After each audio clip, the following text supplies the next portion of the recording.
වෛරයක් නෙවෙයි මම ඉස්සෙල්ලම කිව්වනේ මම දේශපාලනයෙන් නැවිලා මොනම තත්ත්වයක් යටතේ වුණත් අර ඉස්සෙල්ල කිව්ව විදිහ සැප විඳ හමුදා නිල ඇඳුමෙන් හිටියානම් එතකොට ඒක හරි කියලාද මේ රටේ කවුරු හරි කියන්නේ.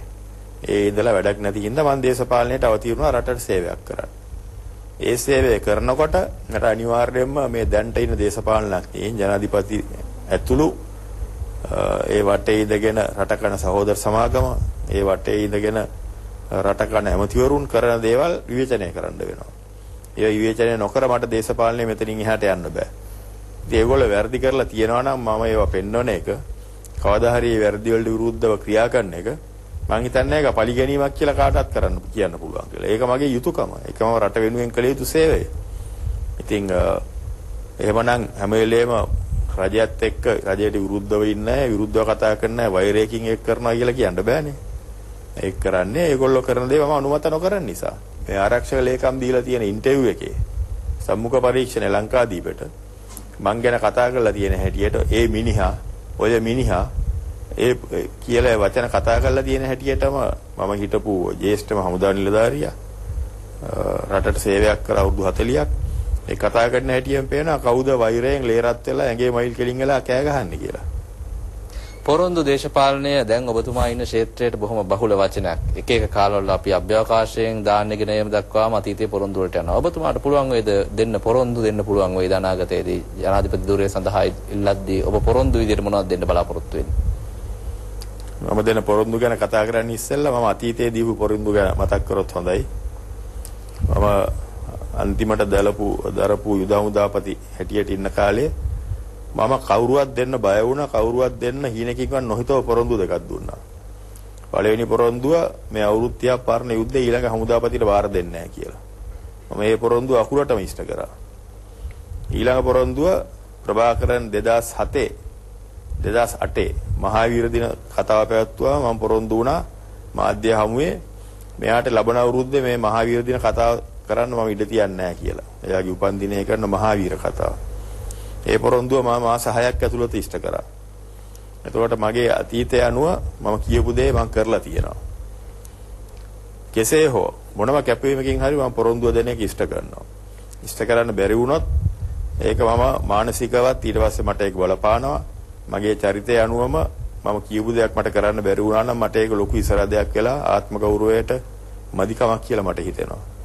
ඒක අන්දා දේශපාලන ජීවිතේත් මම ඉස්සරහට දෙන පොරොන්දු මම දැන් කියලා තියෙන පොරොන්දු මොනවද කියලා රටට විනයක් වූ විධායක ජනාධිපති ක්‍රමය අහෝසි කිරීම ප්‍රජාතන්ත්‍රවාදය නැවත ස්ථාපිත කිරීම රටේ දූෂණය නැවතීම තුලින් රට සංවර්ධනයට යහපාලනයට අවශ්‍ය සියලුම දේ නැවත ගොඩනැංවීම. ඒ පොරොන්දුව මම අනිවාර්යයෙන්ම ඉෂ්ට කරනවා.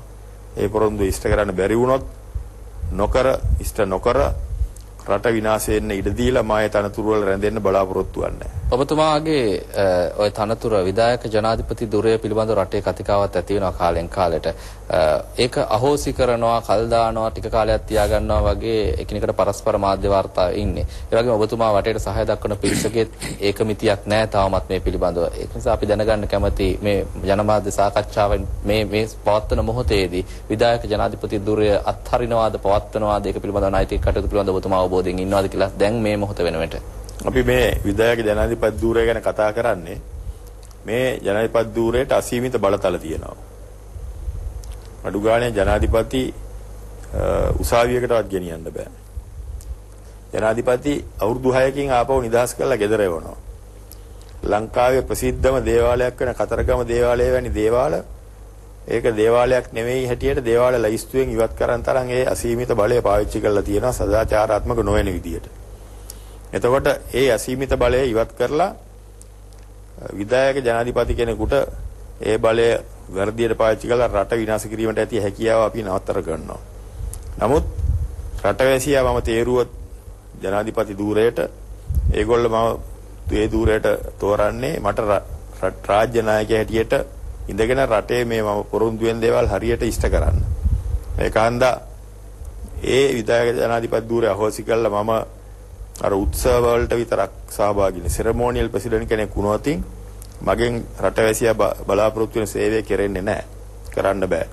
ඒකාන්තව ජනාධිපති ධූරය රැඳෙනවා වෙනස් කර ව්‍යවස්ථාවක් මත ඉඳලා රටට සෙතක් කරන්න පුළුවන් ව්‍යවස්ථාවක මත ඉඳලා ජනාධිපති ධූරය රැඳෙනවා අසීමිත බලතල වලින් පිටත් වෙලා පිටත ඉඳගෙන අර මම පොරොන්දු වෙච්ච දේවල් යහපාලනය කරා රට ගෙනියන්න අවශ්‍ය බලතල තබාගෙන ජනාධිපති ධූරයේ රාජ්‍ය නායකයා හැටියට රැඳෙනවා. නමුත් එතන ඉඳලා රටේ පාලනය මහජනයා තෝරාගත් පාර්ලිමේන්තුවකින් රටේ පාලනය කිරීමට හැකි වෙන ආකාරයට අවශ්‍ය ව්‍යවස්ථා සංශෝධන කරනවා. එතකොට ඒ පාලනය හරියට කෙරෙනවද? ඒ පාලනය හරි මාර්ගයට ගෙනියන්නේ කොහොමද? ඒ පාලනය වැරදි වෙනවා නම් ඒවා හදන්නේ කොහොමද? ඒ සියලුම දේවල් ජනාධිපතිවරයාට පැවරෙනවා. එතකොට ඒ අනුව ඒ රට බලාපොරොත්තු වෙන යහපාලනය ගෙන යාමට ජනාධිපති ධූරයේ රැඳිලා ඉඳගෙන කෙරිය යුතු දේවල් කරනවා. නමුත් දැනට පවතින අසීමිත බලතල සහිත විධායක ජනාධිපති ධූරය අහෝසි කළා රටේ සෙත සඳහා යහපාලනය සඳහා අවශ්‍ය බලතල වලින් පමණක් සීමා වූ ජනාධිපති ධූරයක් රටේ ඇති කරනවා. රටට වා කියන පාර්ලිමේන්තුවක් බලය පැවරුණ පාර්ලිමේන්තුවක් සමග ක්‍රියා කළ හැකි ආකාරයේ ඔබතුමාට සහාය දෙන පක්ෂවල ප්‍රතිපත්තිමය එකඟතාවයක් නොවන රැසක් තියෙනවා. ඒ අතරේ සමාජිකයන් අතරේ කේවල් කිරීමේ තරඟයේදී ඔබතුමා මුහුණ දෙන්නේ මොන වගේ තරඟයක්ද? ඔබට පොදුවේ සියලු දෙනා එක නිර්පාක්ෂික අපේක්ෂකයෙක් විදිහට උදව් කරන්න එකඟ වෙලා තියෙනවා. නමුත් බලය සම්බන්ධ ගැටලුවට එනකොට වුන් නැවත කේවල් කරන්න පටන් ගත්තට පස්සේ රටේ අනාගතයට ඔය කියන තරම් දේශපාලන ආණ්ඩුක්‍රම ව්‍යවස්ථාවේ සංඛ්‍යාත්මක වෙනස ව්‍යවස්ථාදායකයට බලපානවා. කොයි ආකාරයෙන්ද මේ ගණිතමය කාරණාත් එක්ක ගැටෙන රටේ මහජන කැමැත්ත පරිපාලනය කරන්න හිතාගෙන ඉන්නේ? දැන් අපි කියපු ව්‍යවස්ථා සංශෝධනය ගැන ප්‍රතිපත්තිමය වශයෙන් අපි එකකතාවයකට ඇවිල්ලා තියෙනවා. තනිකරම පරස්පර විරෝධී මතධර්ම දේශපාලන පක්ෂ දෙකක් තමයි මාත් සමග මේ මැතිවරණයට ඉදිරියට යන්නේ. එක්සත් ජාතික පක්ෂය සහ ජනතා විමුක්ති පෙරමුණ. ඒ කට්ටියත් මමත් එක දේශපාලන සංස්කෘතියට එකඟ වෙලා තියෙනවා. ඉතිහාසයේ පළමුව වතාවට මේ දේශපාලන පක්ෂ දෙක විශේෂයෙන්ම ජනතා විමුක්ති පෙරමුණ ජනාධිපති ධූරයට සහයෝගය දෙන්න මැතිවරණයකට එකඟ වෙලා තියෙන කිසිම ගිවිසුමක් අත්සන් කරන්නේ නැතුව එක්සත් ජාතික පක්ෂයත් කිසිම ගිවිසුමක් අත්සන් නොකරයි මට සහයෝගය දෙන්න ඉදිරිපත් වෙලා තියෙන්නේ. ඒකෙන් තේරෙනවා අපි අතර කොච්චර විශ්වාසයක් අන්‍යෝන්‍ය විශ්වාසයක් ගොඩනැගිලා තියෙනවද කියලා. ගිවිසුම් නැති වුණත් අපේ විශ්වාසයක් තියෙනවා අපි යන ගමන ඒ එක අරමුණට යොමු කරලා යන්න පුළුවන් කියලා. උදාහරණයක් වශයෙන් එංගලන්තේ ව්‍යවස්ථාවක් නැහැ. ලිඛිත රටේ ඉන්න දේශපාලනඥයෝ කවදාවත් සදාචාරයට විරුද්ධ වැඩ කරන්නේ නැහැ. රට පාලනය කරනවා ව්‍යවස්ථාවකින් රහිතව. ඉතින් ඒ වගේ අපි ගිවිසුමක් රහිතව මේ වැඩේ කරන්න විශ්වාසය මත ගොඩ නැගුණු මාර්ගයකට අවතීර්ණ වෙලා තියෙනවා. ඒක හන්දම ගිවිසුම් කඩ කරා කියලා මේ දේශපාලන පක්ෂ වලට මගෙන් ඉවත් වෙලා යන්න වෙන්නේ නැහැ ඉස්සරහට. මට කඩ කරන්න ගිවිසුමකුත් නැහැ මෙතන. මම රට වෙනුවෙන් ජනතාව වෙනුවෙන් නගාගත්ත විශ්වාසයත් රටට ජනතාවටත් දෙනත් පොරොන්දුව පමණයි මෙතන පිළිහිట్లా තියෙන්නේ. ඒ මත ඉඳලා මම අනිවාර්යයෙන්ම මේ දෙන පොරොන්දු ඔක්කොම අකුරටම ඉෂ්ට කරනවා. ඔබතුමා රණවිරු ශුභ සාධනය ගැන බොහොම හැඟීම්බරව කතා කරනවා. නමුත් ජෙනරාල්ව හැදුවේ මමයි කියන ශීර්ෂයේ යටතේ ආරක්ෂක ලේකම්තුමා විසින් ලබා දීපු අවස්ථාවක එක්තරා සමුඛ සාකච්ඡාවකදී කියලා තිබුණා කිසිදු ආකාරයක පෙර නොතිබුණු ආකාරයට රණවිරුවන්ගේ ශුභ සාධනය පිළිබඳව මහන්සි වෙච්ච ආකාරය ගැන. අපි දැනගන්න කැමති යුද්ධය මෙහෙව්වා නම් එහි ආබාධිත වෙච්ච සමාජිකයන්ගේ ඉන් අනතුරුව බලා ගැනීමට ඔබතුමා ප්‍රකාශයෙන් ඉක්මවා ගිය ප්‍රායෝගික දේවල් කළේ නැද්ද? එහෙම නැත්නම් ඒ කරපු කාලයට අයිති දේවල් ඔබතුමාටද අයිති වෙන්නේ? එහෙම නැත්නම් ඒ කාලේ හිටපු ලේකම්තුමාටද අයිති වෙන්නේ? ඒවා කාගවත් ගිණුම් වලට යන්න ඕනේද?